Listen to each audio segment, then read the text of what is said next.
Hello, everybody, and welcome to our History of AIA New Jersey Women in Architecture webinar today. We are very excited for this session. We have been working hard on it, and not only have decades of history been put into this for us to have content, our group has basically, I think, been working on this since November of last year. So I hope that you will all enjoy it, and I thank each of you for showing up and taking a seat here with us. My name is Erin. My last name's Newton, but I go professionally by Sharp Newton, and I'm the chair of the Women in Architecture Committee. And if anybody wants to know more about me, just reach out because I have a long bio. And I'm glad to be here today. I am going to flip through. This is our agenda. We're going to have a quick welcome, introduction of the speakers, and then at 12:30 we're going to have our guest speaker and a little bit of time for some conversation, questions and answers. So first I'd like to give a warm welcome and say just a little bit about WIA, Women in Architecture, is a committee with the state of New Jersey, and we have been working hard, as you will see later on, to try to build over the last few years to kind of re-strengthen this committee. And if anybody wants to be involved, please, again, reach out to me, reach out to Christina, reach out to anybody at the AIA and say, how can I get involved? There is a place on the website at AIA New Jersey where you can sign up. Recent news, one of the things we like to do, because we're not the biggest group, is we do a lot of joint efforts. And so in January, we had a webinar. I invite anybody who's interested to do a webinar. We had a webinar with Courtney, who's a sole practitioner, and in February, Alina and I were scheduled to go to a Women in Construction event that we went to, representing women in architecture at a table. We will be in New York next week if anybody's going, a big group of us at the New York Expo. And in the first week of April, we have a very interesting webinar coming up with her name is Dr. Katie Pedito, and she is a woman with autism and also ADHD with her PhD, and she will be talking about designing for neuro inclusion. So that will be actually super interesting. And then there's other things happening, so I'm not going to go through the whole year, but that's basically the idea. I'm going to get right into our introductions. I told you who I am. We have Alina. She's the past president of AIA Central. She's a principal of her firm, a forensic architecture, expert forensic architecture, and a dear friend. Joyce is the director of the AIA New Jersey Historic Archives Committee and president of AIA South Jersey. And Suzanne DiGirolamo is DiGirolamo. I always say Girolamo. Sorry, Suzanne. She is just a legacy spirit of strength and kindness and generosity that we are so excited to have as a guest speaker. And she has also a super long bio, which we'll talk about more when we get to her section. But she's a president and founder of DiGironimo PC. And again, we'll hear a lot more about that later. And so I'm going to immediately pass this to Alina since we have to cover all of life in a half an hour. Alina, please take it away. Okay, thank you. Thank you, Erin. Hello, everyone. First, we would like to note that today's historical presentation is not intended to be all-inclusive. Given the long and complex history of women in architecture within AIA New Jersey, this effort represents an ongoing work in progress. We recognize that some information or important contributions may be missing. If you are aware of additional facts, stories, or individuals who should be included, we warmly welcome your input as we continue to document and expand our history. Next slide. Before we start speaking about women in AIA New Jersey, we want to acknowledge some pioneering women within architecture and AIA to give some context. An excellent book we found is The Women Who Changed Architecture. This book provides an extensive list of women architects starting from the late 1800s. This helps bring women architects back to the forefront of history. We also found a publication by the AIA entitled The Exceptional One, Women in American Architecture, 1888 through 1988. The first most well-known woman architect was Louise Blichard Methuen. Licensure did not exist yet in those years. Her path to becoming an architect was presented in the typical route through apprenticeship. She worked for Richard Waite in Buffalo, New York after high school. For context, AIA formed in 1857, but not until 1888 was there the first female member. On April 4th, 1888, Louise Bethune, a designer of schools, factories, and public buildings in Buffalo, New York, became the first woman elected to membership in the American Institute of Architects, and later that year became an AIA Fellow. Here you see her in the lower left. Also in 1888, she opened her own firm with her husband. By the time of her death, she completed over 150 projects. Her legacy is known as a strong businesswoman who brought the idea of women in architecture to a wide audience and a leader in equal pay for equal work. Addressing the Women's Educational Industrial Union in 1891 speech, Louise remarked, quote, "The future of women in architectural profession is what she sees herself fit to make it." Maria Mahoney Griffin, you see on the top, attended MIT and graduated in 1894. Shortly after, she was hired by Frank Lloyd Wright in his private practice. With over 15 years with Wright, her work was overshadowed by his notoriety. It is questioned how much her work contributed to his achievements. She joined AIA in 1894.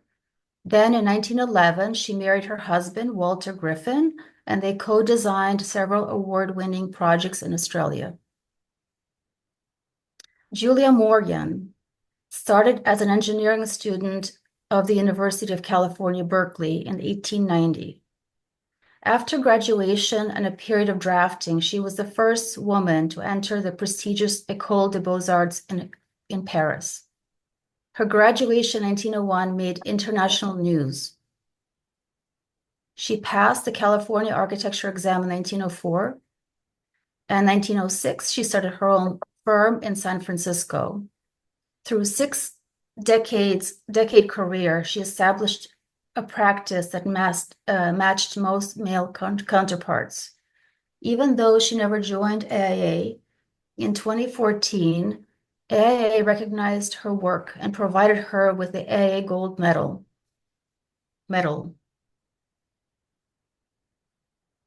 Julia Morgan. I'm so sorry. I just spoke about Julia Morgan. Norma Sklaric is the first African-American female architect in AIA in 1954. She started at the Barnard College and shortly moved to the Architecture School of Columbia University in 1945. After graduation, she had difficulty obtaining a position, being rejected from 19 firms. This discrimination didn't stop her. In 1954, she became the first licensed African-American woman in the state of New York. Sklaric educated and mentored minority architects to better the profession. In 2019, she received the AIA Los Angeles Gold Medal Award. And lastly, on the slide, we see an article here, Women in Architecture, published on December 1903 in Asbury Park Press.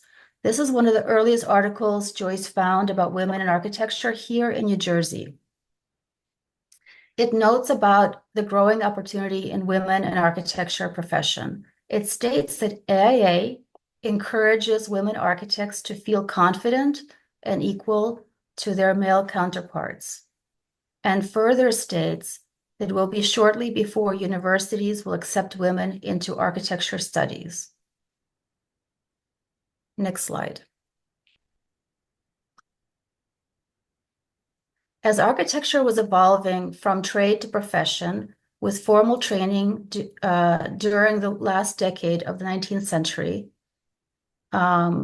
women entering the field could either train with a practicing architect, if one could be found, who would hire and train her, or enroll in one of the new schools of architecture that may admit female students. Very few did.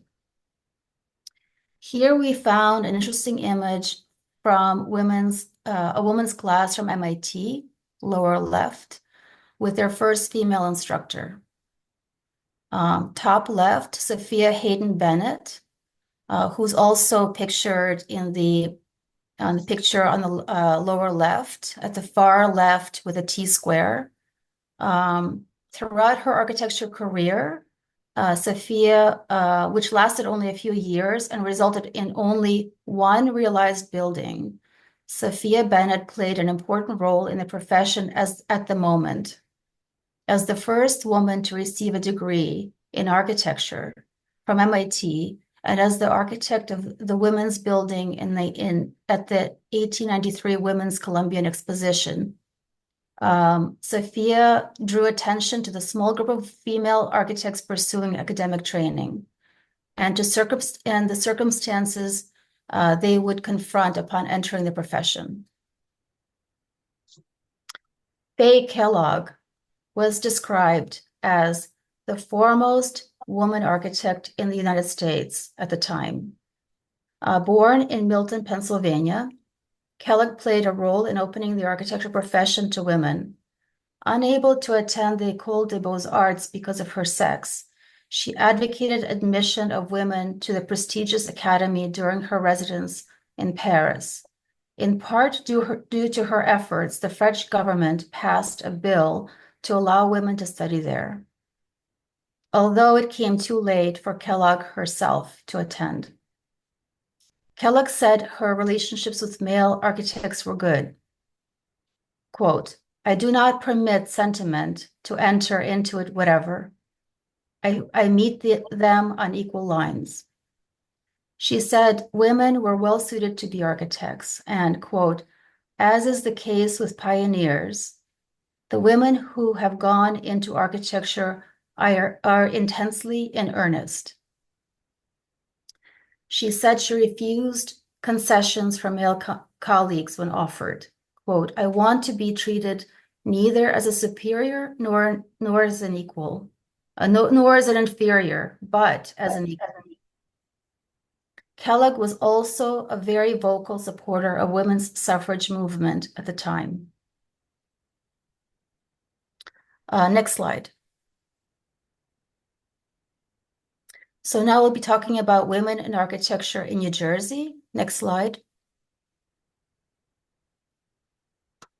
Here in New Jersey, we currently don't have documented information about individual women architects from this period. However, it was very common for wives to support their husbands' architecture practices as well as their involvement in the AIA organization. During the 1950s and 60s, wives frequently attended the many social gatherings and conferences organized by the New Jersey Society of Architects and the AIA New Jersey.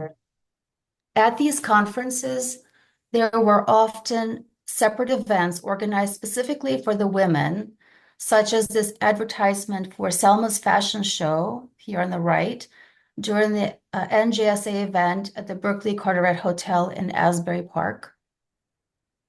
The second photo to the left is a social gathering of a Hawaiian party for the Architects League in Oakland, New Jersey. These events created opportunities for the wives to connect with one another, helping to build social networks that supported their husbands' professional practices and communities. Next slide.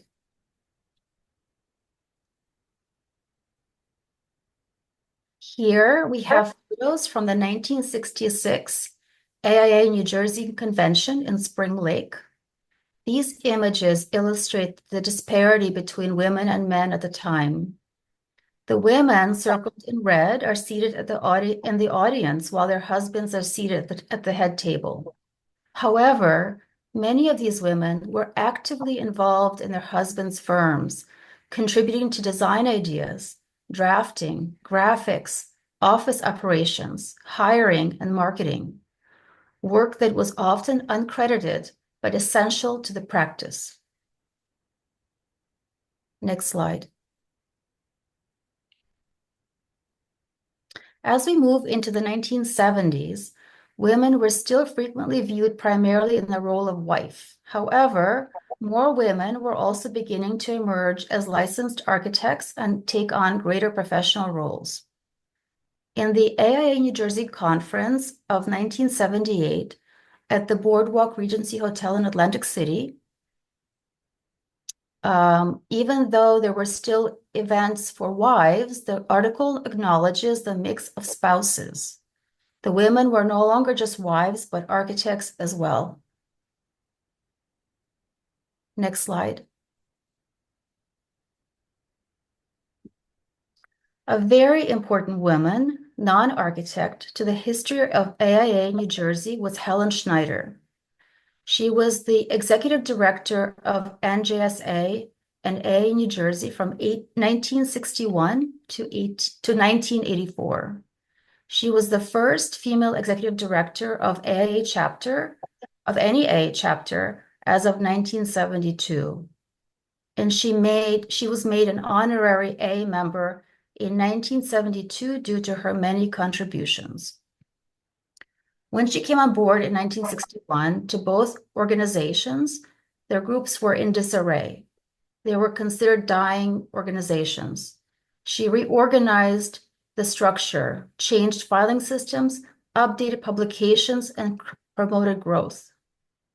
Schneider increased the budget, doubled membership growth, and compiled a directory of schools of architecture in the United States, Mexico, and Canada.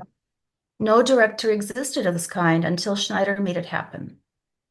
Her greatest accomplishment was the merging with the New Jersey Society of Architects and AIA New Jersey in 1965. When this article was published in January 1969 in the Star Ledger, her next goal was to create a New Jersey Public School of Architecture, which became NJIT. And now I'd like to introduce Joyce Gattuccio, Chair of the Historical Archives Committee, who will continue the presentation and share her extensive research on women architects in our state. Thanks, Alina. I appreciate it. If you could go to the next slide, thanks. So we wanted to first look at this article. This is one of the first articles we found in the September-October issue of Architecture New Jersey in 1968, which was the publication of AIA New Jersey. This is the first article that we see that we have discovered that is specifically to women in architecture. And this was written by Barbara Waxman. She was one of the earlier architects, licensed architects within our state. And the article goes on to talk about things that we hear some things today, similar things, but one of the, such as marriage, motherhood, architecture practice, and those things remain the same. However, one of the things that we did see, thankfully, has changed. In the lower left-hand red block, it says admission policies in architecture schools discriminate against women. It says it's true. In a choice between qualified male applicants and equally qualified female applicant for a professional school, guess who is selected? Deans of architectural colleges are convinced that we girls marry in haste and repent our professional careers in leisure. In fact, they wonder whether we are pursuing architects or architecture. Consequently, the sex has to try harder. Thankfully, in today's society, that has changed significantly. And I believe, and I'm sure Erin can attest, I believe it's up to 50% now within architecture schools. Next slide, please.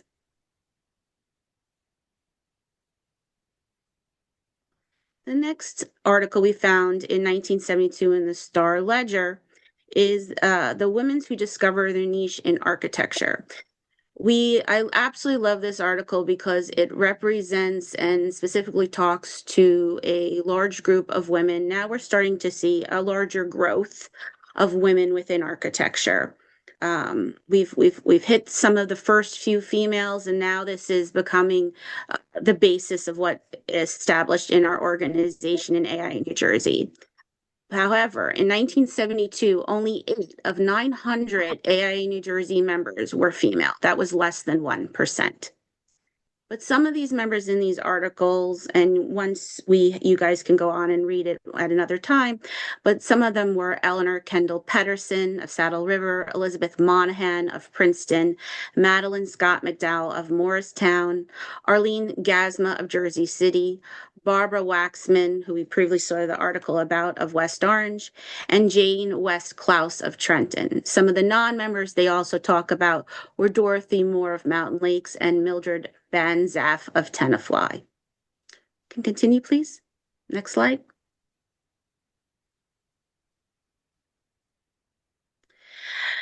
This particular was actually a trifold done by AIA New Jersey called the Many Faces of Architecture program. And what I really loved about this was obviously not just that it brought in women architects. However, it also described that architects could do other things than the standard work in a firm type industry. So it gave different other realms of what they could do within the industry. And in this particular article, we specifically see 2 women. One was an AIA member, one was not. The first woman is Cody A. Eckert, AIA, of Cody Eckert and Associates, PA, Architecture, Planning, Interior Design. And she goes on to talk about how graphic art and graphic design was a significant part of architecture as well.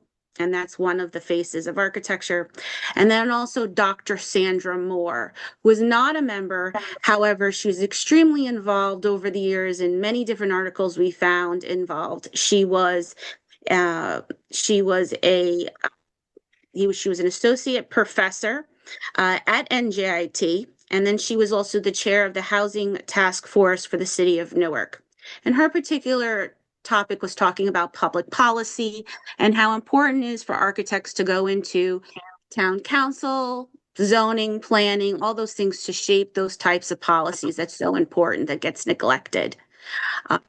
So this actually was a fantastic trifold and concept that we should really look into as AIA New Jersey to do again, because sometimes students don't realize the amount of things that you can do becoming an architect. Next slide, please. Okay, so we wanted to speak specifically about Eleanor Kendall Patterson, FAIA. She was, as far as we know, and as we said, this is a living document, so if there's information that we have missed or is incorrect, please let us know. You can certainly email us at AIA New Jersey Historical Archives at gmail.com. But she is, as far as we know, the first licensed female architect in the state of New Jersey. And she was not just being licensed, the first female is a feat in itself, but this woman went on to do many things. She not only graduated from Cooper Union in 1941, she was licensed in approximately 1950. She was the first single woman-owned practice licensed in 1951. She was the first president of the State Board of Architects in 1975. Not the first woman on the State Board of Architects, but the first president. She was the first female AIA New Jersey president in 1985. She became a fellow in 1991. And then she received the Michael Graves Lifetime Achievement Award in 2010 posthumously, which is AIA New Jersey's largest, grandest award that you can have. And there's just many pictures of her around of different periods of time that we could see. Next slide, please. This slide I wanted to show was the faces of in the 70s of some of those women we've talked about so far. We have obviously Eleanor Pedersen, we have Madeline Scott McDowell, which it's weird because some of our records say she was a member, some of it doesn't, but we do know that in 1972 she was the first woman on the State Board of Architects, so that's an amazing accomplishment. Elizabeth Monahan, Arlene Gasma, Suzanne, we have a lovely picture of you early on there. Linda Del Noble Menez and Jane West Klaus. Laura, I believe her name is Lavitt, or I could be pronouncing that incorrectly, and Constance Emile Gill. Now, I'm not saying there were more women here, but these were the pictures that we could find.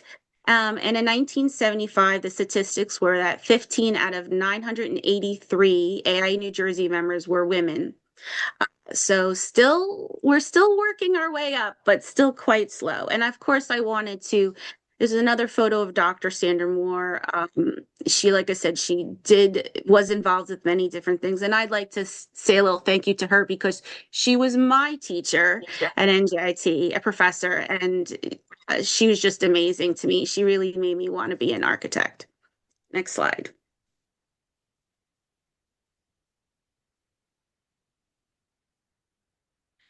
Well, we wanted to also look at the wives husband collaboratives. This was very common, and we still see this today. In this particular article, Lou and Suzanne was in this article of their company. We also found Marilyn and Arnold Horn, and then Kate and David Jacobson. Kate was not an architect, but she ran the office. And the article goes on to talk about these collaboratives and how that it has helped and encouraged the world of architecture for women.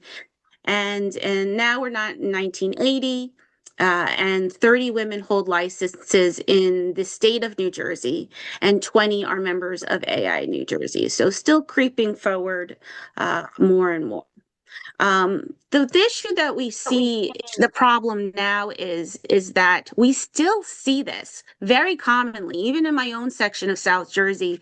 We've had multiple husband and wives teams. The problem that we find out is that the wife generally either does not become licensed and remains as an associate, or the wife is a licensed architect and she doesn't join AIA, only the husband. So in the case of back in 1980 in Maryland and Arnold Horn, Maryland never became at least according to our records, never became an AIA member, only Arnold. So the question goes is why is this happening so many decades later? And we really need to get to the bottom of that and try to address those situations. Next slide. Finally, we're in the late 1980s. This is 1988. This is an article from the New Jersey Architecture magazine. And this is a picture of the award winners from the annual AIA New Jersey scholarships. This happened to be the 29th, and it was going to the students of NJIT. Now, remember, NJIT didn't get started until 1974. But what I am so happy to see is 9 out of the 28 scholars were female. So that I believe was about 35% or so, or 32%. And then in 1986, we found out that 73 out of 1,350 member AIA New Jersey members. So now we're at about 5% of the membership. Continue. Next slide, please.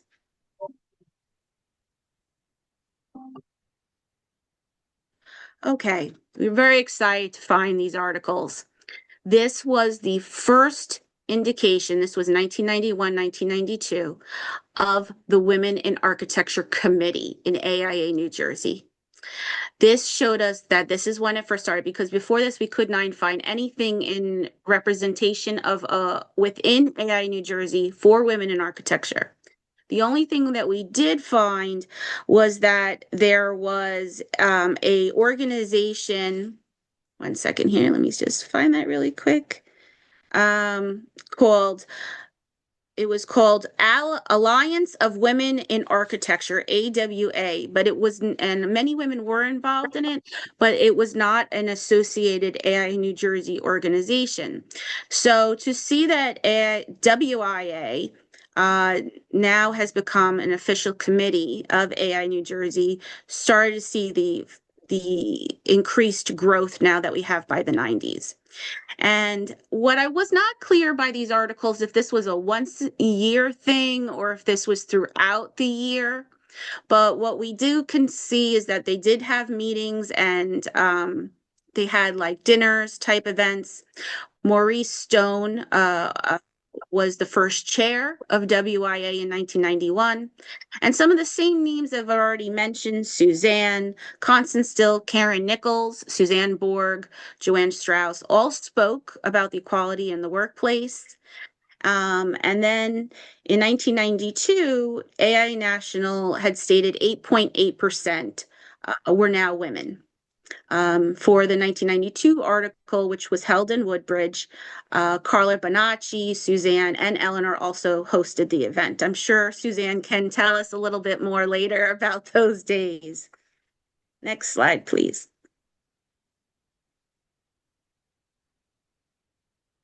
We wanted to honor we would love to have all the names of the women that we knew that were involved within AIA New Jersey in any capacity, but unfortunately we would be here for a long time. So we wanted to honor at least the AIA New Jersey women presidents of the sections, as well as the state, and also some of the chairs. We didn't unfortunately have all the names of the WIA chairs. So as you can see in the top left-hand corner, the AIA New Jersey women presidents, there were 7 of them, including Jessica O'Donnell, who's our president today. Eleanor was the first. Robin L. Morey, who's also in the picture in the lower right-hand corner.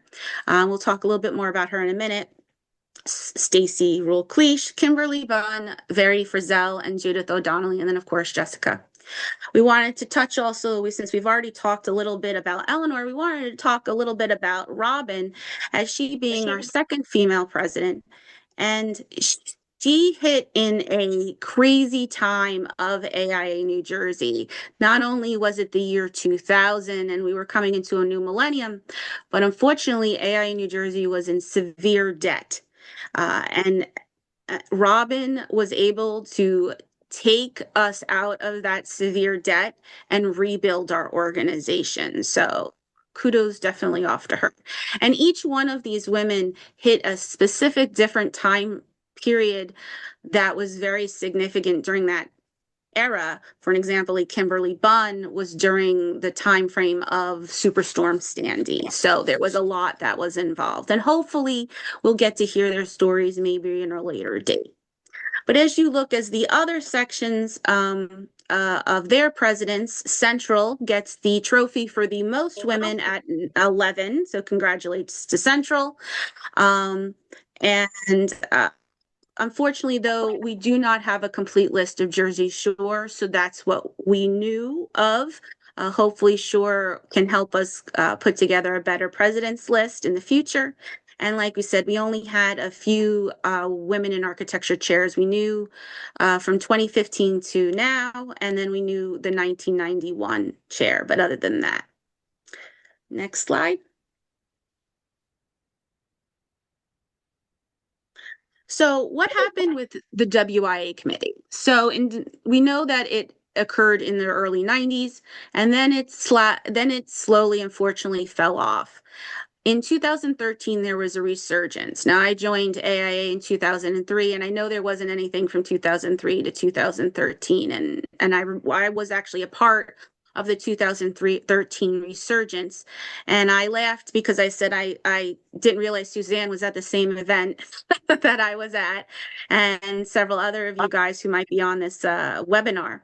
But it was held at the Front Street Trattoria in Red Bank. It was like a, like a meet and greet, and it kind of jumped off what we have today. And this was our original logo at the time. Sustainability was big. The color green was the color of the year, like that emerald green. So that's kind of why we worked with that. And our current logo has some similarities to it now, with the New Jersey being in the middle. And I wanted to give credit to Deborah Scatuccio, who happens to be a graphic artist who's helped who created this logo and has created multiple things pro bono just for her help throughout the years. And she also did our most recent 125th anniversary logo. So this woman has done an enormous amount of graphic works for AIA with actually not too many people even knowing. So I'd like to give her credit for all those things she's done over the years. Next slide, please. We wanted to show some of the events and things that we currently have done. And these were some of the photos that we've been able to compile. In the lower large photo there, that was in 2025, the AIA New Jersey Gala, which was the WIA photo. It was probably the most women I've ever seen at our gala together. And so we were very excited to have all of us there.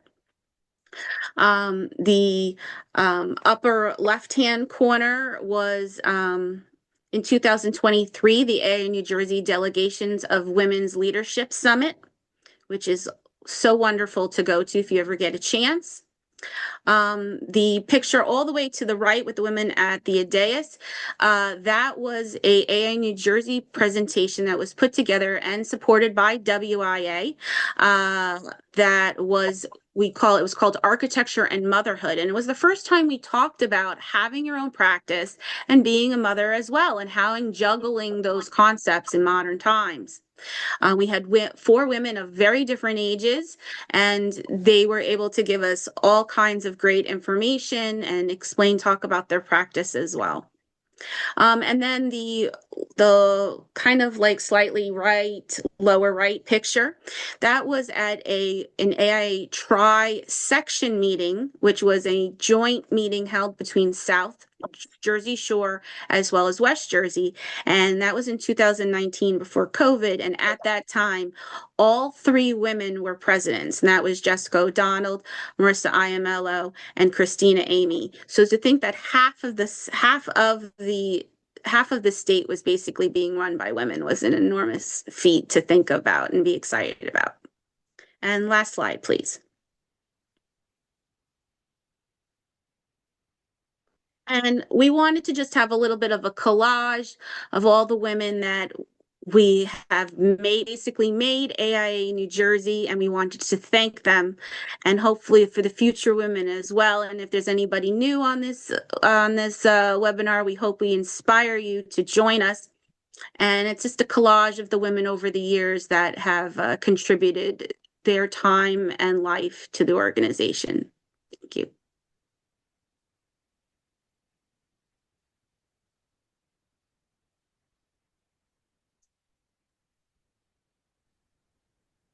Well, thank you. Wonderful. Sorry, I just took a delay here. So before let me introduce you, Suzanne, and I want to say thank you to Alina and Joyce and everyone. That was wonderful, Joyce. Right? Yeah, it was really good. So thank you, Joyce, and thank you, Alina. Um, and I want to just take a moment to introduce our guest and to give her a really big welcome.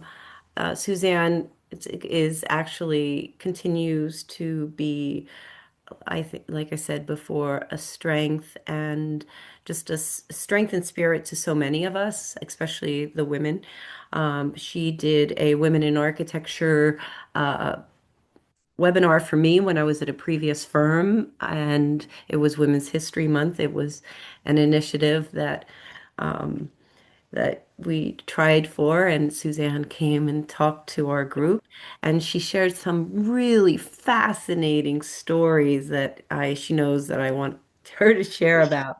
Um, so, and also I want to say we would like to, and we're going to try to have a few more webinars like this where we can invite people like Suzanne because there are a handful of the early presidents in particular and people who have really great legacy history to share, to share the resilience, to share some of the struggles, and to share a reminder of why we continue to why we continue on and hopefully get to a place where this women's issue is not even something we have to talk about anymore.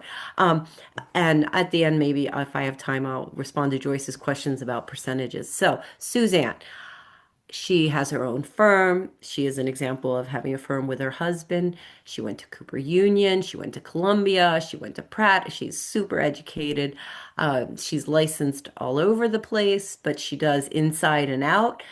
You will see in her images, her work spans from the inside interiors to even infrastructure.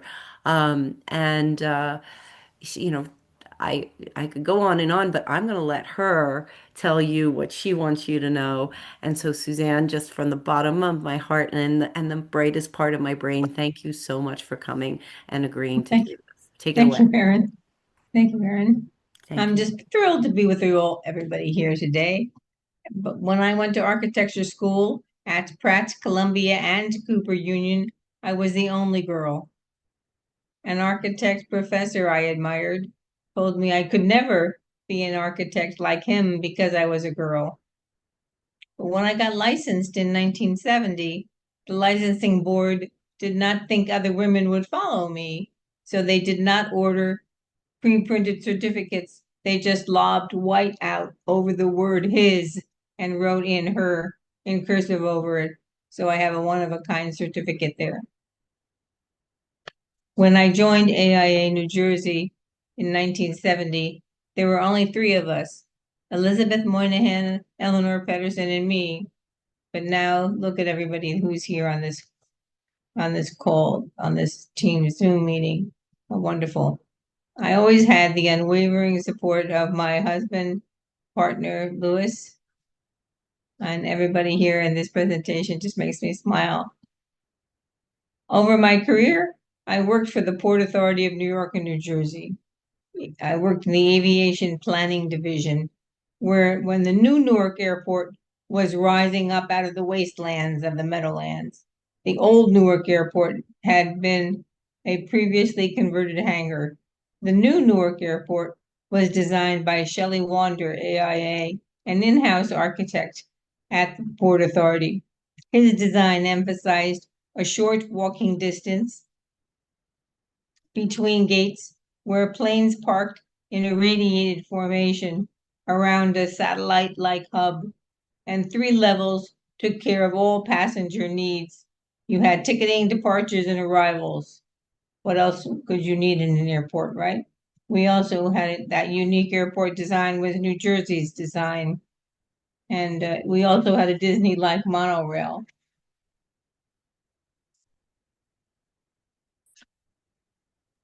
I'll go through the slides when you say next slide. Okay, you want to do next? Let's see what's next. I was going to have these at the end. I had just have a little bit more that I would like to talk about. Is that okay? Yes, yes, please. At the Port Authority, I worked with a woman architect, Yolanda Bulik. She was trained in Poland, and she was responsible for the interiors of the headquarters building at 1118th Avenue and all the Port Authority facilities. Yolanda did not like the disarray look of individual chairs at the Port Authority airport terminal gate waiting areas. So she charged me to work with a fiberglass mold casting company to create the first inline seating. Perhaps you remember those cubes at Newark Airport, one side shaped to accommodate a seat and a seat back and a cushion for the seat. They ran inline back to back and side to side. On occasion, they were at the other airport terminals. Meanwhile, in Journal Square, Jersey City, it was the terminus of the PATH train, Journal Square Transportation Center. It was designed by Bedova. As an aside, his daughter has taken over the firm. Bedova was a consulting architect to the Port Authority. My husband Lou worked directly for the Port Authority on that project. The building has no columns. It is hung by cables at the four corners like a suspension bridge, so the palisades did not need to be blasted to put in column foundations. 50 years ago, New Jersey had train stations in every town and a network of independent railroads spread across the state. The Central Jersey Rail Line president thought that developing land around his train stops would generate riderships, and he bought farmland surrounding these stops and filled them with tree-lined streets, homes, churches, schools, and commercial areas. At the time, whenever I needed a special dress or other special occasion outfit, I would take a train from my hometown in Dunellen to Elizabeth or to Newark to the larger department stores there. All these independent rail lines terminated in ferry terminals that crossed the Hudson River for both pedestrian and auto transportation in the city. New Jersey had permanent federal Department of Defense bases. We had Naval Weapons Station Earl, Lakehurst, Fort Monmouth, which also had a Port Monmouth, Military Ocean Terminal Bayonne, Fort Dix, and McGuire Air Force Base. New Jersey has two ports on the Hudson River, Port Elizabeth and Port Newark. The ports were beehives of activity, and there were also the New Jersey Bell companies throughout our state, and of course, Bell Labs in Holmdel, designed by Errol Saarinen. We were the Garden State because we were an agriculturally based economy. New Jersey's fresh produce filled food baskets of all 48 states. We had farms, barns, horses, cows, fresh milk, and milk products. We had colleges, Rutgers, Douglas, and teachers' colleges, Ramapo, Montclair, Glassboro. We had manufacturing hubs like Mack Motors in Plainfield, textile mills in Patterson and Trenton, Campbell Soup in Camden, Johnson & Johnson in New Brunswick, Singer sewing machines in Elizabethport. My parents bought their house in Dunellen for $9,000 in 1947. It was an old Victorian that needed a lot of fixing, and I shadowed my father as he repaired it room by room. We had everything we needed in that little mile square Dunellen. We had that train stop. We had the local manufacturing Mack Motors. We had locally owned stores on Front Street, and our backyard garden provided all the produce we needed. We had schools, churches, parks, and the parks had a high school track and a football field. But the next 50 years of architecture are all your stories to tell. I believe that you should all be bold, confident. I think you are all super. You can do it. You can do anything you want. You are architects. We have Stacy and Aaron have been working tirelessly on these spectacular programs to get us all together. I would like to help you, so I'll see you there at these programs where you can ask me all the questions you want. All right, so do we want to go over I put together just 12 projects that I've done in my career. If we want to just briefly go over them, Sure. or we could just show them. So I this is think it's good. Yeah, I think it's good for you to give a little chat about it. We're never like we don't have these opportunities often. So if anybody does need to leave early, please feel free. But we're gonna let Suzanne tell her story all the way. And this will be on YouTube if anybody does have to check out. Okay, well, this is the Carmelite Retreat House. The main house was gifted to the Carmelite Fathers, and they were running it as a silent retreat for the religious. We put an addition on the side of this, and the addition, we set the addition into the hillside, so it was lower than the house. And the addition complemented the house, we believe. And so I really enjoyed our Carmelite retreat house, and the fathers were wonderful to work with. So I don't know if the picture to the right over there shows more. I don't know if you can turn the picture to the right. Oh yeah, I can zoom in on this quite easily. I will try, but it might blow up my machine. Let's experiment. Okay. No, it's not doing it. I'm so Okay. sorry. I'm so sorry. No problem. So next is the Johnson and Johnson. There's a clock tower that we had fabricated. It was a prefabricated clock tower. It was made offsite and then hoisted in place. And the mechanism was automatic. They had been painting this clock tower, and it had become a dangerous situation for their maintenance people.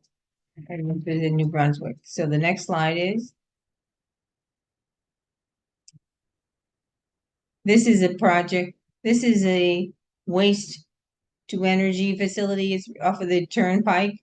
You all know it, Covanta, and they wanted to dress it up a little bit. So this is just a shield that goes over the facade. So we didn't change the facade itself. This is just made a rain shield over it, and we let the Covanta name be seen by just plugging the pinholes of the rain shield. So this was not an unbuilt construction project. And the next one is, the next one is, we did a lot of historic restoration work, and this is the MetLife Clock Tower in downtown Manhattan. Stone restoration, we did BAM, also, Brooklyn Academy of Music, and the Gustav Arches underneath the 59th Street Bridge. We restored those as well. Next. So this is the federal courthouse and post office in Newark, New Jersey. We restored the brickwork here in the interiors. Next. This is the United Methodist Church.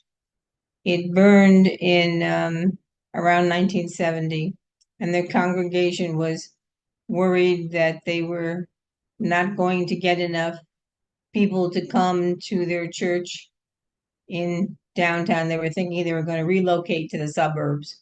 But what we did was we did a historic restoration where we kept the towers, which were a purple pudding stone, and we kept the towers that were an edge of the green in Morristown, and reopened the quarry to match the stonework on that wall that you see that's there.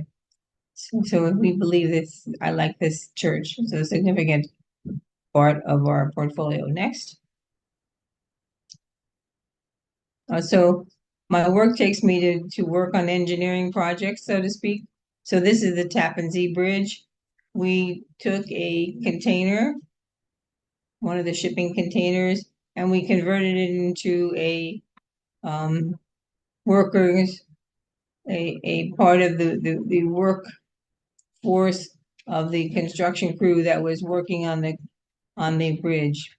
They would take the container and relocate it to different spots, depending on where the crew was working at the time. So I got to work on some huge engineering projects.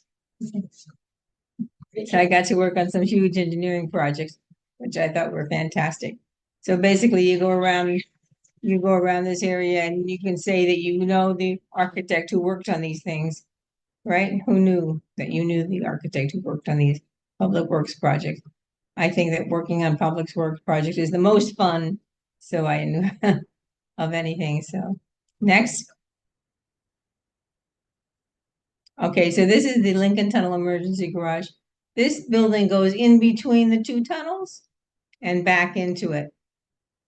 So what this is houses the emergency workers, and we had to build. The problem here is you needed to get fresh air. Where are you going to get fresh air at the Lincoln Tunnel, right? So we needed to get fresh air. So we went up to the ballpark, which is above the tunnel, and that's really just a vent. And the Port Authority was nice enough to let us replicate the other vents that were there. So this looks like a part of the tunnel portal itself because it was a replication of the Art Deco towers that were there previously. And so next. So we had a job in Puerto Rico. I had an office there for about 6 years, and we did the train stations. So this is one of the train stations on Tranobano, and we were working on the tracks itself, working for Parsons Brinkerhoff, and the Siemens was the car manufacturer. Next. And so this is at the edge of Governor's Island is this building, which perhaps you've seen before. There's a bit of a story here with the building.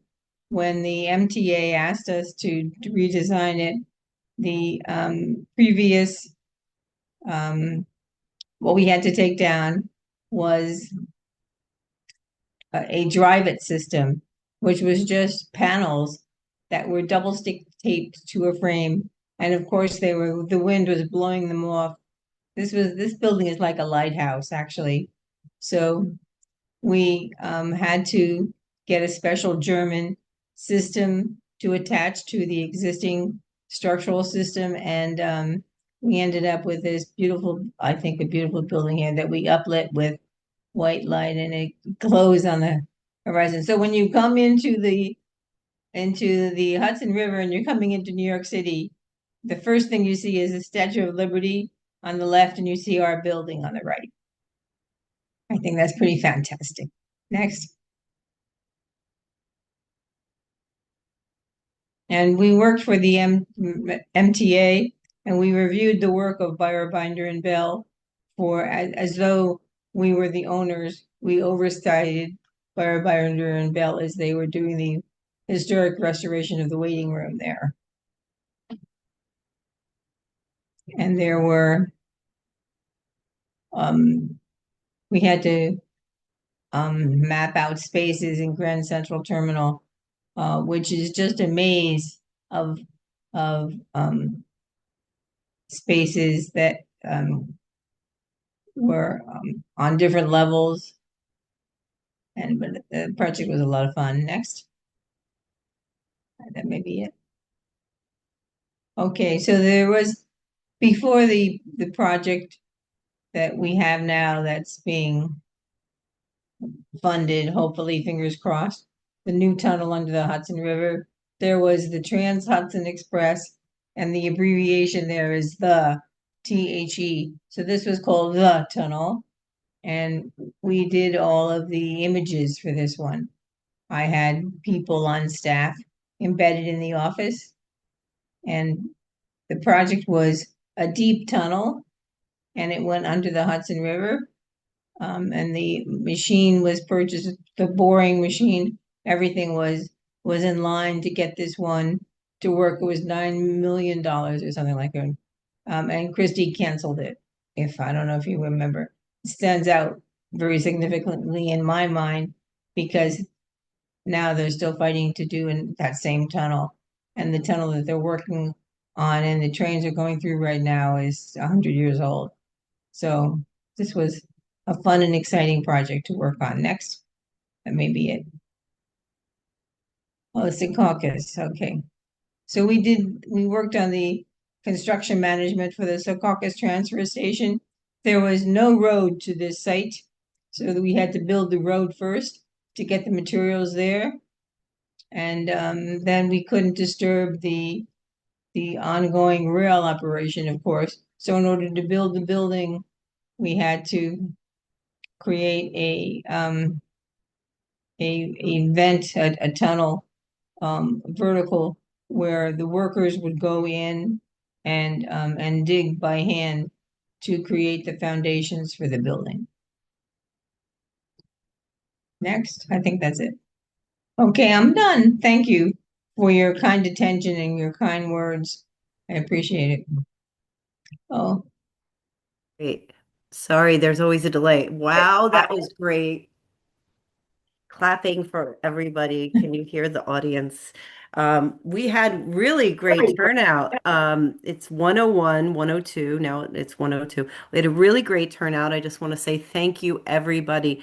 It really means a lot. During COVID, we might have 5 or 10 people if we had huh? a meeting. So this was a beautiful turnout, and I just want to thank everybody. We have Tanya says thank you, and she had to jump off. So also. Joseph also thanks you and says excellent presentation, and that he thinks that on the Brooklyn Bridge there was a sign about a wife of the man bridge designer, and it said, "Behind every great man there is a woman." Today, it should give equal credit to a woman. So I think what Joseph is saying, that the sign says behind every man is a great woman, but that perhaps the man and the woman could stand side by side is the way I interpret that. And then Joe Totaro always comes. Thank you, Joe, for attending. Congratulations to all of us, all the women in architecture who fought to advance women in the profession. Great presentation. And then there was a nice comment from Paul that just to say that to mention that Eleanor Peterson was also an apprentice of Frank Lloyd Wright. And for those who are looking for the funny, fun history, or maybe not, depending on your animal position. But Frank Lloyd Wright taught Eleanor Peterson to hunt and skin rabbits. I love the rabbits. She told him the story. She told Paul that story directly in the 1990s. What a great Yeah, energy, so everybody. like we said, if we missed anybody or got anything wrong, please let us know. Um, and if you don't know my information, you can certainly contact us at AIA NJ Historical Archives at gmail.com for at least the historical aspect of it. Guys, what am I I missing? want to shout out to professions that are similar to architects, landscape architects, and interior designers, and women who necessarily couldn't be licensed in architecture went off to the professions, similar professions, for various reasons, and they are supporting our profession as a whole. it's Yes. true. And To lastly, all, mm, I just want to have one thing. Sorry, I'm you're sorry, good. Erin. Um, One of our most difficult periods of time were the 90s and the early 2000s for information, because what we did was we found that when we didn't have, when it went to digital periods, we lost a lot of data. So if you have photos or Mm, stories specifically to AI New Jersey and your career or whatever that you would like to participate or provide us, we would really love to hear that, because that time frame is really kind of like a lost time frame for us because we don't have that information due to the compression of the old website and things like that, especially photos. So if you'd like to provide something to us, scan it in, send it us at a high DPI, and we'd appreciate it. Thank you. Well, yes. history starts today, and I think that you should start archiving each one of your women in architecture members, because websites come and go, Mm, and even you can't really count on that. So you need to Exactly. maybe somehow make an archive or have profiles of all of you women architects and their stories, because their stories are important too. You don't need to go back to 1969, for heaven's sakes. Everybody, Start from where we are. That's exactly. that's my answer to overwhelm. Okay, starting from where I am with what I've Mhm. got is a good way to deal. And so before we close, as of 2026, women represent half of approximately half or slightly more students enrolled in architecture schools. It suggests a gender balance at the educational level, but regardless of that, despite the representation starts to drop very sharply to about 25 to 30% in terms of licensed practices and roughly 17% in leadership. And then if you get into the Pritzker prizes and so on, so there's a lot of stuff behind that. Parity exists in education, but the profession itself does is still struggling with this drop off. So while we get into the profession and get in our little cubicles, coming out of the cubicles with without just quitting the profession or kind of giving up, is still a We gotta challenge. go. Thank you So very much, everyone. I really enjoyed this Well, presentation. thank you very much. It was a wonderful of you to invite me. I appreciate it very much. Thank you very And then much. I look forward to our meeting, yes, right? I owe Together. you lunch in April. Okay. All right. Bye, Thank you. guys. Bye. Bye.